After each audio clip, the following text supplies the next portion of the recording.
I realized not even a minute ago that with the sheer number of matchups in this tournament and my desire to record and upload them all, that I'm going to be posting more than I think the standard YouTube subscription notification system can handle. I don't know exactly how it works, but there are 24 matchups in this first round, and 7 days in a week, and I'm gonna want to get them up as soon as possible so that I don't have to make it like a week-long thing.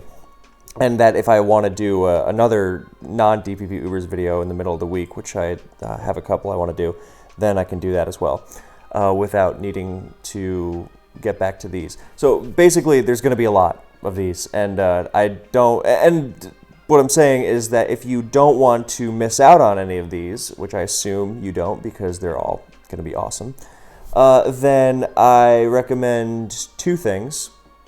Number one, I recommend hitting the bell, which I hear helps, and that way I can spam your feeds on YouTube with my 24 uploads of DPP Ubers tournament battles. And I'd be happy if someone else was doing that. So, and number two, I recommend. I don't know. I assume that's pretty good. That's what the whole bell is for. But just to be on the safe side, you can check the DPP Ubers playlist on my channel where all these battles are being saved to, just to make sure you can catch them all, so to speak. All right, so this matchup, I realized this because this is the second matchup of the tournament, and I was recording the first matchup of the tournament, Stone Cold versus Sky Solo, aka The Strap, just this morning. So this marks the first time since I was like 13, 14 that I'm uploading twice, or recording and uploading twice inside of 24 hours. Maybe I've cut it close technically, but this is more like within 14 hours or something like that, if I'm doing my math right. And that's crazy. So I figured this is a little bit of a long preamble, but it bears worth mentioning, I think. So yeah, we are now going to get to this battle, Twash versus Hack, which I'm very excited for because it is a perfect representation of what this tournament is. Hack is a newer gen player. Now, he's still an Ubers veteran for several years now, at this point. But compared to some of the fossils that I dug out of retirement for this tournament, then he's a baby. He's one of the best Ubers players across multiple generations. He's excellent at DPP. And he has his own potentially newer perspective on the tier. Whereas Twash played the tier and was excellent at it when it was the current generation of Ubers. He played it in Smoke and Tour. So, and other tournaments like one of the earliest, I think the first rendition of Superstars. That was a big tournament back in the day. And some other stuff as well. He used to be a big Ludicolo user, as I recall.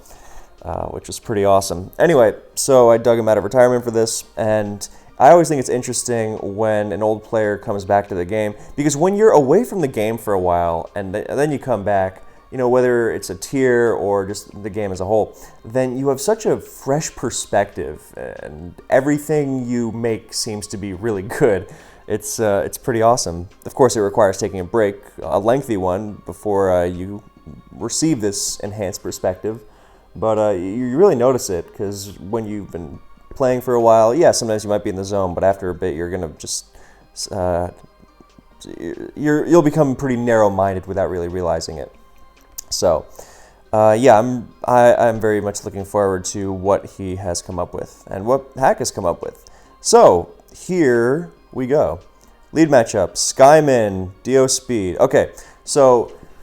I'm going into this series blind again, just like with the first one. I do not know what happens, and that's the way I like it. Anyway, Skymin is a Scarf lead, and its purpose is to flinch Deoxys speed and prevent its hazards. There are very few ways of preventing standard DOS from getting up hazards, just because it's so fast. The most popular method is Scarf Darkrai Dark Void, and this is one of the other methods, because Darkrai and Skymin are two of the few Pokemon few viable Pokemon that can outrun Dio speed with a Scarf. I think you need to be like base, what's Infernape's speed? Like 109? Something like that. 108, yeah, 108 I think. Because in Gen 5, then people made a big deal about Scarf Terrakion outrunning Dio speed.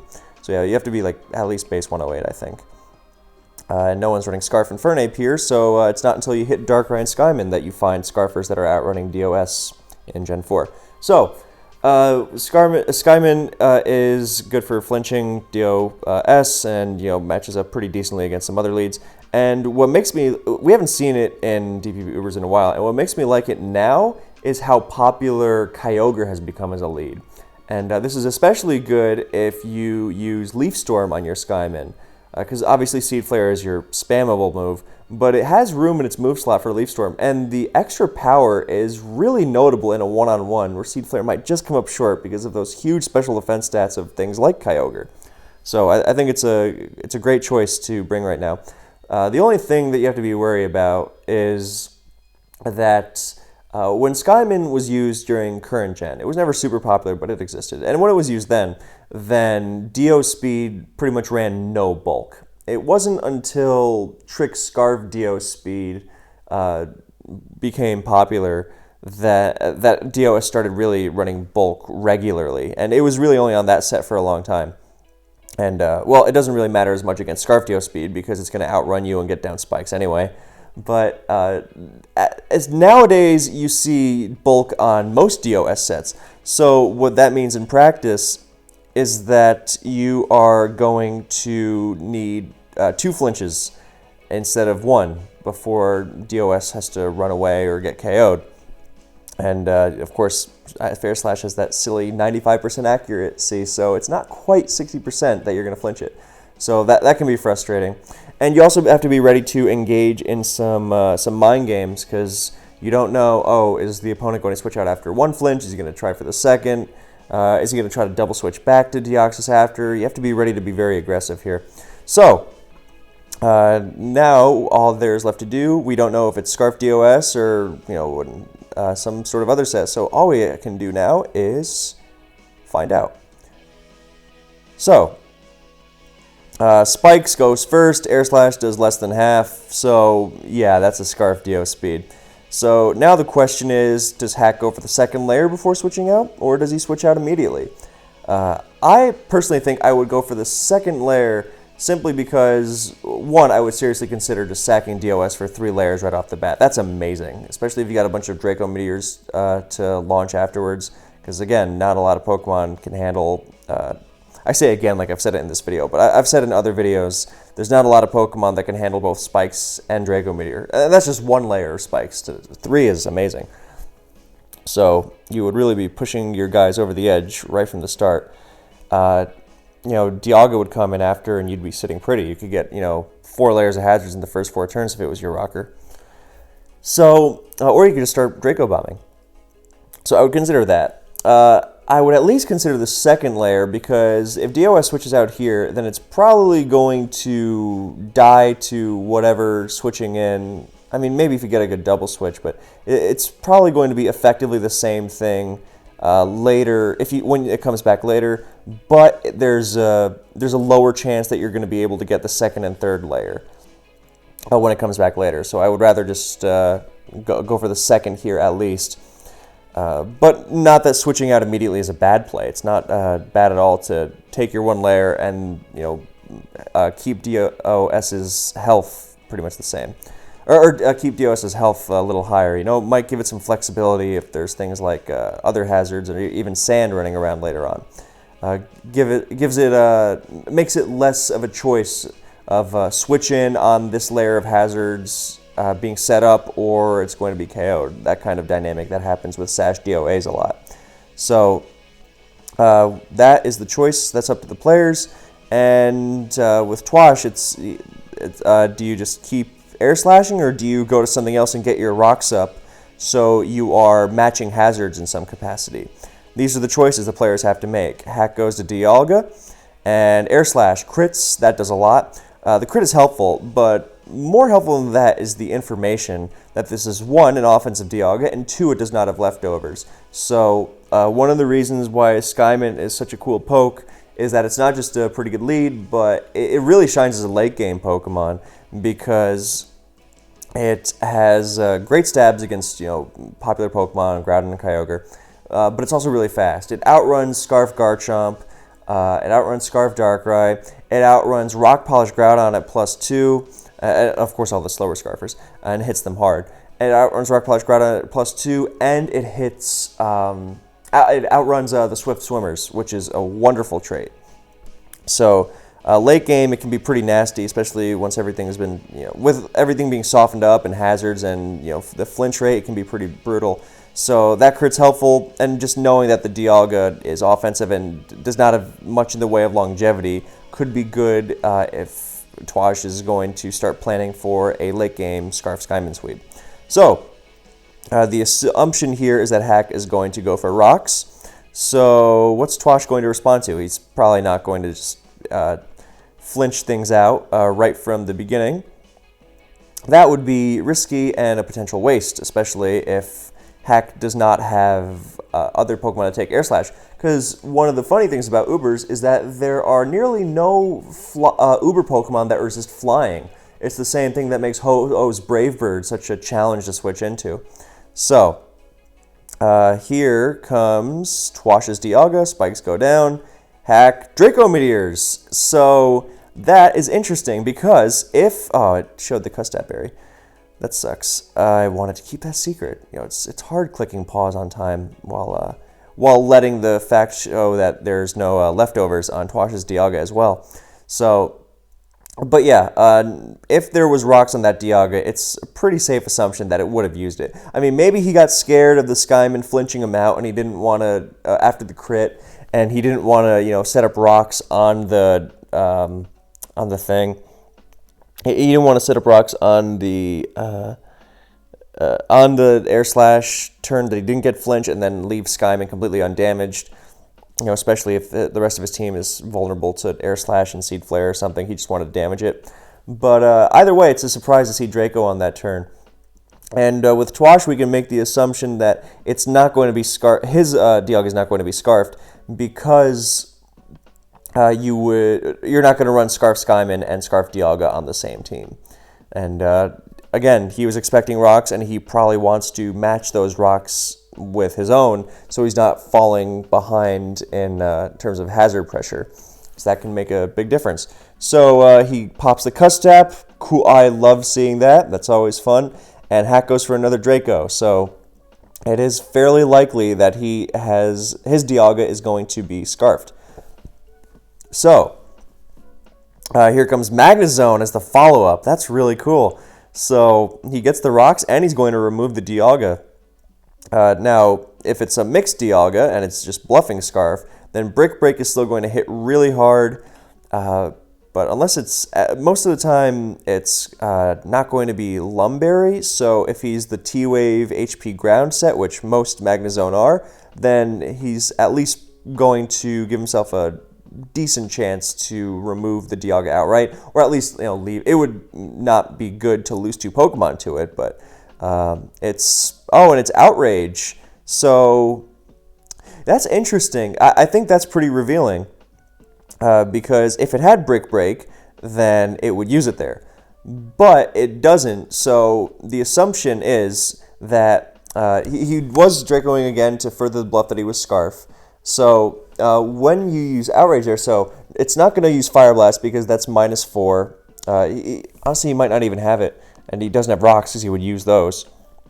So it could be something like Draco, Outrage, Thunder, suggesting rain somewhere in the back.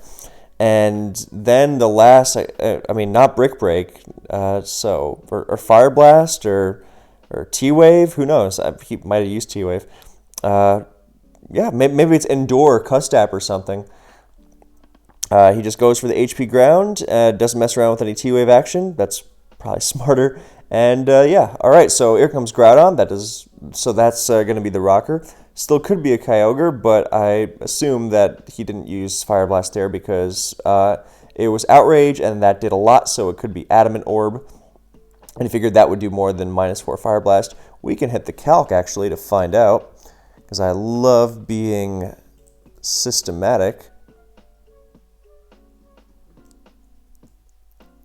Adamant Orb, Magna Zone. Oh, I don't know. I think, yeah, no, that was a, I don't know where I got that idea from. The -4 Fire Blast would do less than Outrage. He must not have had it. He must, but what else could he have had? Roar, maybe? I don't know. That's really interesting. No Brick Break or Fire Blast in that scenario. Yeah, maybe the rest of his team will reveal it. So, in comes Groudon, here come the rocks, and Magnet Rise from Zone. So, that might do something interesting, like if he's going to Toxic here, even though it's likelier that he just, because he doesn't have HP Fire, which would be Sun Boost and would leave a decent chunk at least, but HP Ground's not going to do much, and he's probably running T-Wave over, I mean, if he's Toxic, that's great. But this Groudon also might have a Fire move, and in which case the Magna Rise is just going to do nothing. And in comes Tina O, and if that, nope, there's HP Ground. So if this Tina O has HP Fire, then Magna Zone is super dead. And with Rocks and Spikes down, it's going to be tough to switch into this thing. So Hack's pressuring a lot. The advantage that Twash has is that Skyman looks pretty scary. So it's going to be interesting to see who can leverage what better. So Twash makes that's a nice move. That's a tough move, but it's a move he had to make. The HP Fire is obligatory there, and just so you don't get messed around by status for no reason. And with it being HP Fire, then you could say if Twash's own Tina O is not HP Fire, and it's very fast, then you can guarantee that your Tina O will be faster because HP Fire drops your Speed IV. So this could be a situation where, if that is the case, and it's not just being done out of desperation, then Twash made a really, really great move in terms of getting the jump with his own Tina O, and now he's able to launch a Draco Meteor and is going to rip a big hole in something, if not grab a KO. The KO would be likelier DOS because he probably wants to keep Groudon healthy for miscellaneous offensive threats in the late game. You'd prefer to sack DOS and then revenge kill it with something else. So that was a great move from Twash. I assume Hack's going to play it safe and sack the DOS. Oh, he's got Jirachi. He's got the the Outrage poke in this case. So it looks like he's running a physical Tina O. That's always cool to see. And there's Jirachi pulling its own Skyman antics. And it actually brings Tina O out of, what's it called? Out of Outrage, or it snaps it out of Outrage without confusing it, which is a really cool mechanic. And he now goes for Shadow Sneak instead of going to Magna Zone. I think that was a mistake. I mean, I guess he was trying to... I don't know, because I don't think there was any way for... I don't know if Hack knows the mechanic or not, that... personally, I was pretty fuzzy on it myself there, that... because it doesn't say anything in the message, like Giratina is no longer outraging or anything like that, and it's not confused. So he wouldn't know that it wasn't still forced to outrage, and I think Twash missed an opportunity there by not going to Magna Zone. And now Hack makes a great move and goes back to Groudon. Since if it's a physical Tina O, then it's not going to hurt Groudon as much as a Draco would most of the time. So now he's got the big advantage and something's going down. Is he gonna? Nope, he T-waves. He plays it safe, and now Skyman is pretty much out of the game. And so Hack makes a good move, sacking Dio Speed, and there's Para. That was a great move against the zone because Twash might not want to sacrifice something to fall too far behind, especially with that Jirachi still lurking. And even if zone stays in, what's it going to do? Magnet Rise again? It's not really threatening at all. So that was a great move and caught, Twash was really forced into a kind of desperate move there to try and stay alive. Or not alive, but, not fall too much further behind. So that not switching to Magnezone there, if that happened, then that's a different ball game. So there's the para. DOS is going to get second and third layer as he locks into Seed Flare, and down it goes. So max hazards, here comes Tina O, and Magnezone's getting sacked. Or Tina O is getting sacked here. I guess he wants to keep Magnezone for the Jirachi KO at least. So with the zone, then it's likely that there's going to be at least one more dragon there. And Latios fits the bill pretty nicely. And nope, it's Rayquaza. That makes sense as well. And it's going to outrage. And imagine if that Jirachi wasn't there, ready to... Because this isn't even Draco or anything. Well, I guess if he has Palkia, then it's not quite the same thing. But if he didn't have the Jirachi still around and he was only down to his last two with, and Hack probably doesn't have to risk his Skyman as well. If he had trapped the Jirachi with the Magnezone, this game was looking a lot more in Hack's favor. So this is looking to be a non-Scarf Palkia. You're not going to run Scarf Rachi and Scarf Palkia. That'd be a waste. So it's not Scarf Rayquaza either, so he Spatial Rens and does not reveal leftovers. But yeah, it's going to be something like Lustrous Orb or Lustrous Orb, Palkia, and Adamant Orb Dialga on the same team. That would make me so happy. And Grisius Orb Giratina Origin. Oh, that'd be beautiful. But it could also be Haben Berry or something. Or, one of the other number of awesome items Palkia can run. So, Magnezone comes in. At this point, he's just like praying for a Fire Blast miss or something. Yeah, and it does not work. So, and now here comes Chomp. I don't know why that wasn't the first switch. Because I guess he has to lock into... Well, it's Havenberry anyway, so it doesn't really matter. Yeah, so that was probably the sub-Salic Chomp. Well... I assume it's not Scarf Chomp and Scarf Skyman. That'd be really redundant, super overkill. But yeah, that'd be... It doesn't wind up mattering anyway. So the pivotal... this game was really... There was a lot of interesting things going on in this game. And I think the teams... I really like how all-around solid Hack's team is. And both offensively and defensively. And I really like the ambition of Twash's team. And I think it mostly pulls it off, but not trapping the Jirachi there, I think that set the tone for the rest of the game, and Hack did well to not squander his advantage. He got off to a great start with his surprise Draco, and he really nullified how much use Twash could get out of his. And Twash's team is really scary. I mean, the quadruple Dragon, Magnezone, Skyman Assault, that's pretty scary stuff. I'm still interested in what Hack's Dialga set was for it to not Fire Blast the zone there. No Kyogre, so no Thunder. I mean, I know Dialga can do pretty much anything, so that's why I'm interested. He was probably doing some interesting experiments there. Anyway, on to the second game. Lead matchup. Ho-Oh, nice. Dio Speed. Well, I love seeing Ho-Oh, so that's two Ho-Ohs in two series so far. I hope we go with at least one Ho-Oh in every series. That'd make me so happy. I mean, bonus points if it would be non-lead Ho-Oh, but lead Ho-Oh is still pretty amazing.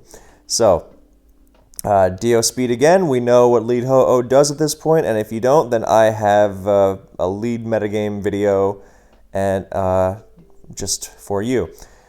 Also in the DPP Ubers playlist. So Spikes, and we're going to assume Sacred Fire, and this is not a Bandit or Life Orb or Charcoal Ho-Oh that tries to bring DOS into burn range, but it doesn't get the burn anyway. And this time Hack is going to sacrifice DOS for the second layer of Spikes, and that is because Ho-Oh is hard to switch into. So, better to just get your second layer and follow it up with something else, as opposed to just trying to switch around and preserving your DOS.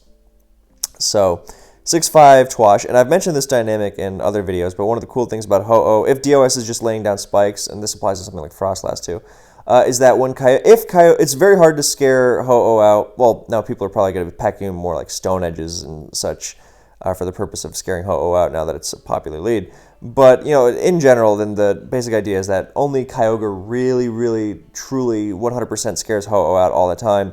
And if you have a Lottie twin, then you can switch into Kyogre pretty well. and not be affected by the hazards that the DO lead was sacrificed itself for. So you're getting pretty good early game mileage out of your lead, even once it's been scared out. So that's pretty cool. And if they're not, so there's the Kyogre.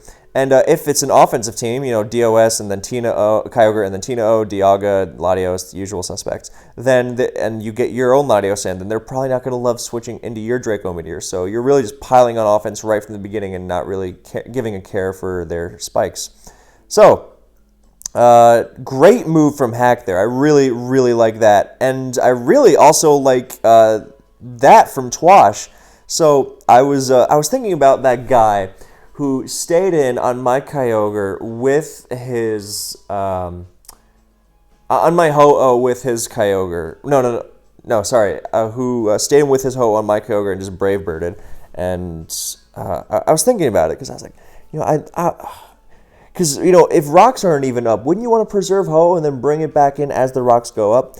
And I was thinking about it, and I think this is a great Twash going for Brave Bird here is a great example of why that's staying in is a move you can consider, because exactly what you don't want to do if you are Kyogre is just to go right for the water move, and Latios comes in and drops a Draco and you can't switch into it, and your team is just getting bludgeoned already, and you don't even have rocks up, and you're just falling over yourself trying to keep up with the fury of the offensive assault. So that's one thing that they really don't want to go for that water move. I mean, even if they're specs.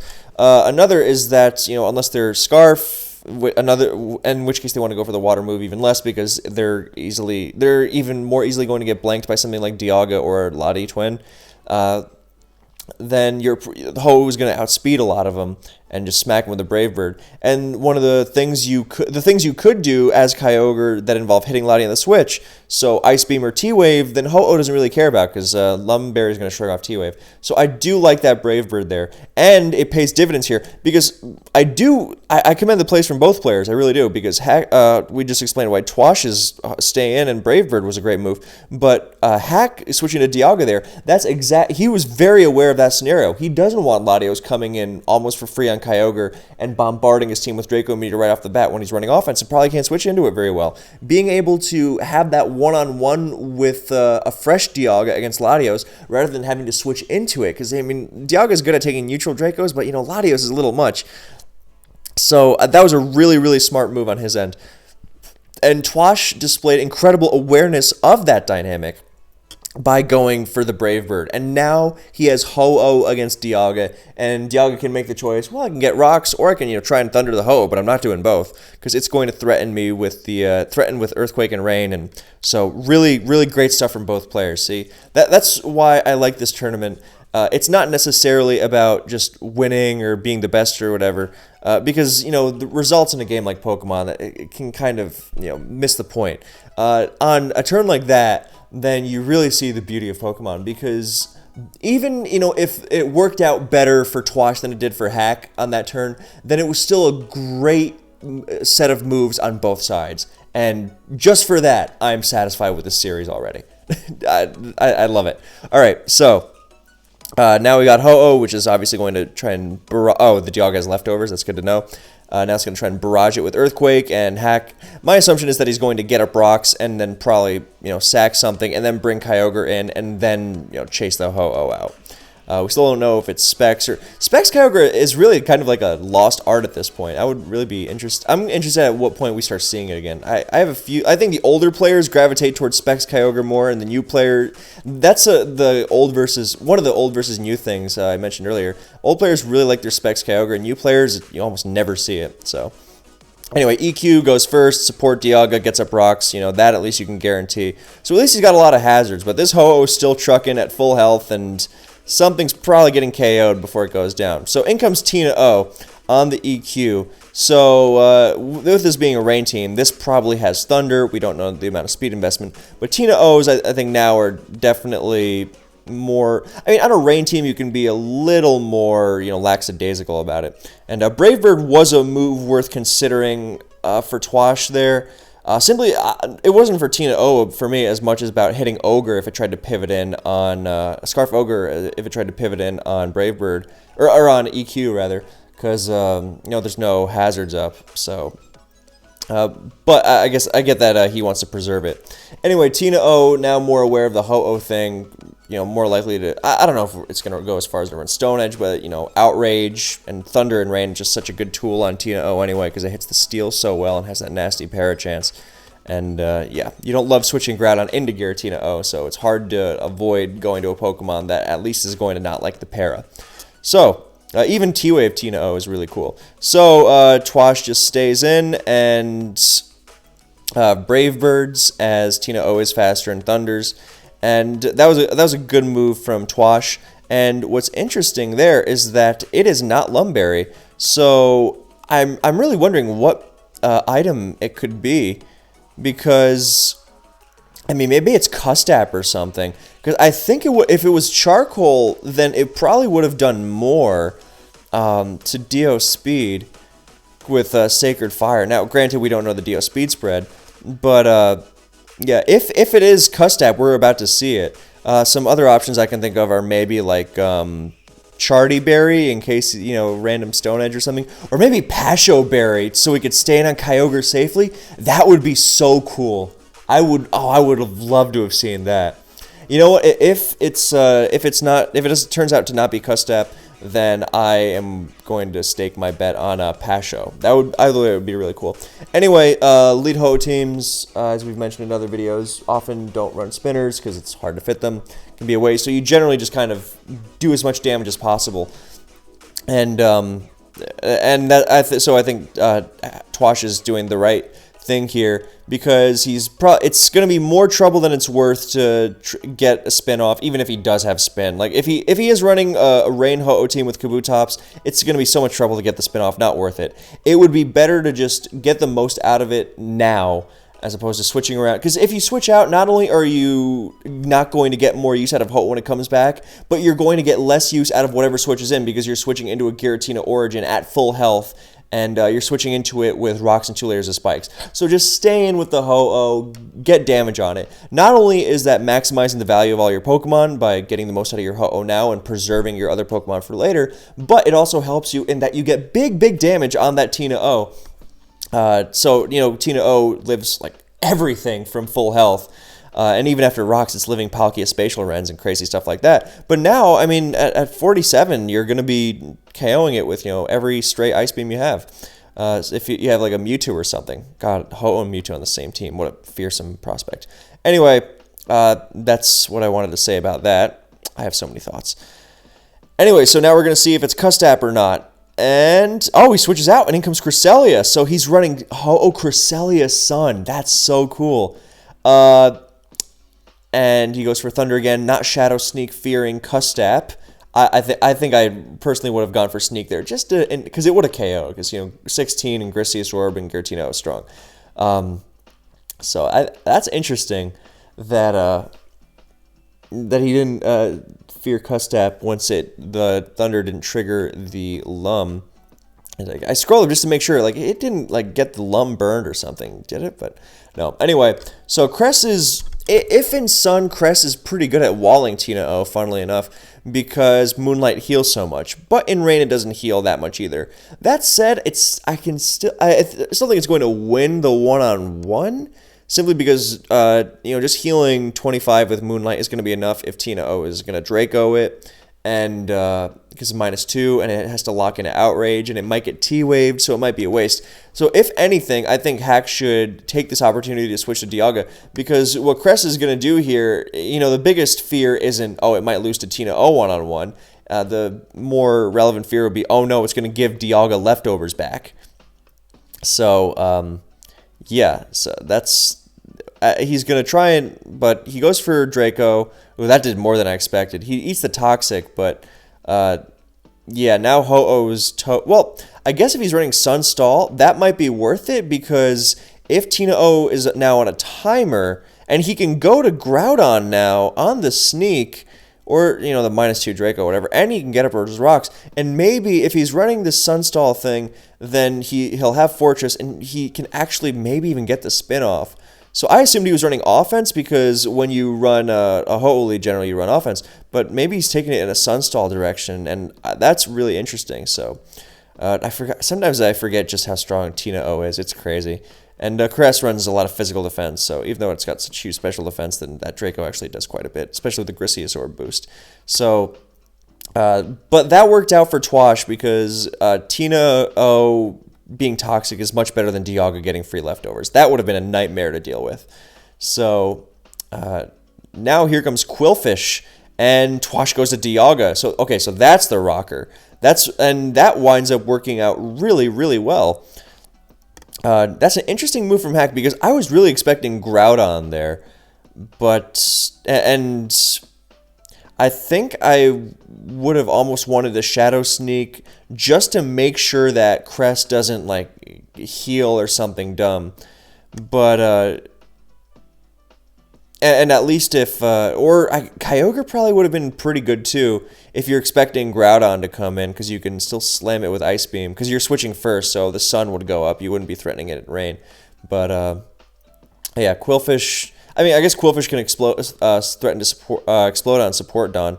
But Twash's team is kind of a mystery now because you assume Sunstall, and so you would assume Groudon's coming in there to get up rocks on the -2 Giratina, and but Dialga comes in, and I'm not saying Dialga's a weird choice on Sunstall, but it's also not the most common poke.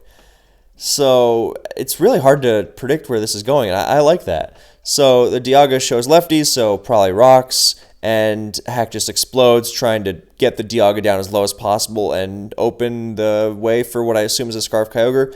Good move, and oh, he tries to go for the sub, so it was the bulk upset. Yeah, I don't know if that was a move I really agree with. If the other option was to go to Groudon, because if you're gonna try to sweep with a sub Dialga, I don't think you can switch it into Giratina O like that. Yeah, so I think that was a mistiming of the Dialga setup. And here comes Mewtwo. So very cool team from Hack. I really like the Quillfish Mewtwo combo on Rain offense. So he's really threatening pretty much everything. So Ice Beam, and now the problem is that you've got 2 Pokemon that are basically dead, and the third that actually is dead. So what's and a Groudon most likely, and he's got his own Mewtwo. That is really I will give him this. You really can't tell where this is going. So that Thunder does nothing, but it instantly Oh, that sucks, because that looks like a very bulky Mewtwo.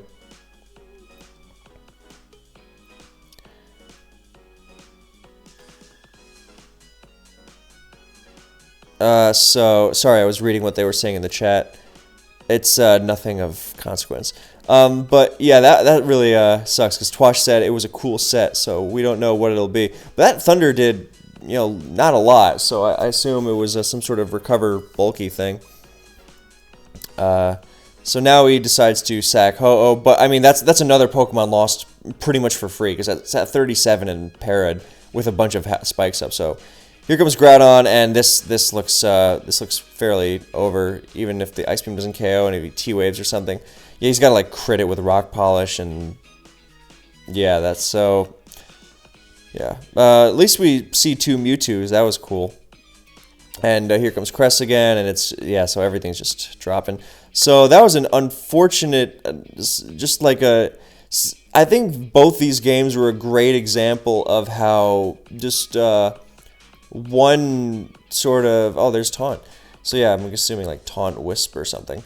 Yeah, it's a great example of, even without seeing the last, of how just one like turn or misfire, if you miss your opportunity or don't position yourself well, that can really ruin you. So here comes the last, and it's Dugtrio. Oh, that's pretty funny. Yeah, so that's gonna be the ball game. So thank you guys. So thanks to both these guys for playing. I really appreciate the ambition and the intelligence with which these teams and sets were put together. So yeah, really cool stuff. Thank you guys for watching. I hope you enjoyed, and I will see you very soon when the next battle is the next battles rather are uploaded. And I hope you look forward to them as well.